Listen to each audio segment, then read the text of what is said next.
रामचंद्रप्पा शेटे यांच्या वाड्यात संबळाच्या निनादात आणि मंत्रोच्चारात ग्रामदैवत शिवयोगी श्री सिद्धरामेश्वरांच्या योगदंडाची विधिवत पूजा झाली। या पूजनाने यात्रेतील धार्मिक विधींना प्रारंभ झाला। शनिवारच्या तैलाभिषेकापासून यात्रेची सुरुवात होणार आहे। अक्षता सोहळ्याच्या आधी नववधूवरांना पाहुण्यांच्या घरी बोलावून जेवण घालण्याची प्रथा परंपरा आहे। गुरुवारी दुपारी 12:30च्या सुमारास मानकरी शिवशंकर कंठीकर हे उत्तर कसब्यातील शिवानंद हिरे हब्बू यांच्या वाड्यातून सिद्धेश्वरांच्या हातातील योगदंड शेटे यांच्या वाड्यात घेऊन आले। त्यानंतर सागर हिरे हब्बू, सुरेश हब्बू, मनोज हब्बू, तम्मा हब्बू, सदानंद हब्बू, राजेश हब्बू, विश्वनाथ हब्बू हे शेटेवाड्यात आल्यानंतर योगदंडाला चौरंगी पाटावर ठेवून विभूती, कुमकुम, फुले वाहून संबळाच्या निनादात काही विधी पार पडले।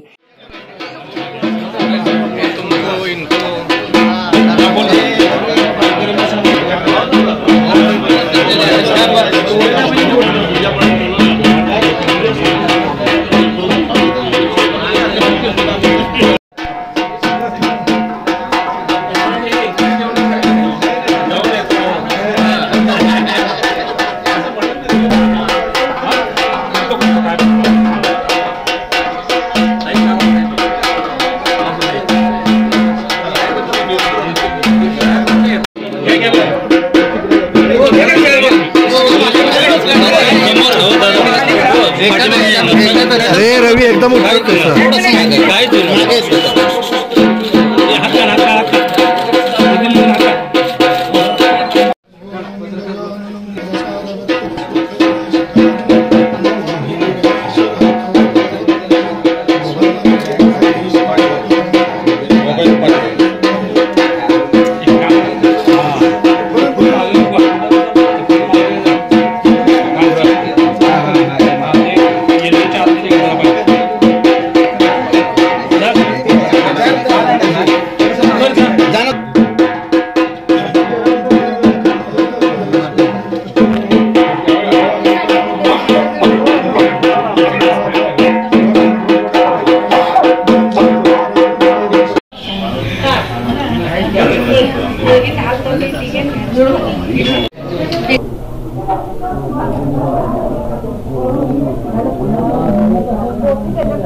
यावेळी ॲडव्होकेट रितेश थोबडे, श्रद्धा रितेश थोबडे यांनी हिरेहब्बू व हब्बू मंडळींची पाद्यपूजा केली.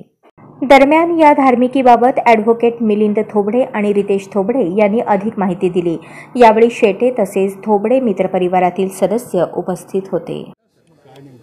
श्री शिवयोगी सिद्धरामेश्वराच्या यात्रेचे धार्मिक विधींना आजपासून प्रारंभ झाले. शेकडो वर्षापासूनची परंपरा या शेटे घराण्यामध्ये आज योगदंडाच्या पूजेने सुरुवात झालेली आहे. मानकरी रितेश थोबडे यांनी हब्बू यांच्या उपस्थितीमध्ये योगदंडाची पूजा करून हब्बू यांची पादपूजा करून या महायात्रेचा शुभारंभ आज या ठिकाणी केलेला आहे. या अशा शुभप्रसंगी या सिद्धरामेश्वराच्या चरणी आपणा सगळ्यांतर्फे आमचं घराण्याचं हेच मागणं आहे की आपण पाहिलेलं आहे 2 वर्षापूर्वी कोरोनाच्या महामारीने सगळ्या जगाला व्यापलं होतं. आता कोरोनाचा पुन्हा उद्भव होतो की काय अशी शंका प्रत्येकाच्या मनात येत आहे. अशी कोणतीही महामारी सोलापूर नव्हे तर भारताला नको, जगालाही नको आणि आम्हा सगळ्यांचं एकमेकाचं बंधुभावाचं नातं जे आहे ते यापुढे देखील सिद्धरामेश्वरांनी आमच्यावरती आशीर्वाद देऊन कायम ठेवावा. सोलापूरचं जलसंकट सिद्धरामेश्वरांनी दूर करावं अशी आपल्या सगळ्यांतर्फे त्यांच्या चरणी प्रार्थना करतो. आपणा सगळ्यांना शिवयोगी सिद्धरामेश्वराच्या यात्रेच्या शुभेच्छा देतो. प्रसाद घेतल्याशिवाय कोणी जाऊ नये अशी सगळ्यांना म्हणतो. नमस्कार सगळ्यांना. सिद्धरामेश्वर महाराजांच्या यात्रेबद्दल शुभेच्छा. आज शेटेवाड्यामध्ये आपण इथे योगदंडाची पूजा करून हब्बूरायांचे पाद्यपूजा करून महाप्रसादाचं आयोजन केलं आहे. आजच्या प्रसंगाचं महत्त्व म्हणजे जो महाराजांची यात्रा सुरू होते आता आणि अक्षता सोहळा असतो हे सर्वांना माहिती आहे. अक्षता सोहळ्याच्या आधी नवरदेव नातेवाईक यांना जवळच्या लोकांना बोलवून खेळवणाचा कार्यक्रम करून त्यांना जेवण देण्याचा जो कार्यक्रम असतो तो इथे गेले शेकडो वर्षांपासून शेटेवाड्यात चालत आलेला आहे. अशी आख्यायिका आहे की सिद्धेश्वर महाराज स्वतः इथे ह्या ठिकाणी येऊन गेले आहेत आणि तेव्हापासून आमचे पूर्वज इथे ही प्रथा चालू ठेवलेली आहे. गेली 10 ते 12 वर्ष झाले मला हा मान मिळाला आणि महाराजांची सेवा माझ्या हातून घडते. याबद्दल मी स्वतःला भाग्यवान समजतो. वर्षाची सुरुवात महाराजांच्या सेवेतून चालू होते आणि वर्ष अशा प्रकारे पूर्ण वर्ष सेवा करायचा योगदान मिळावा अशी मी महाराजांचरणी प्रार्थना करतो.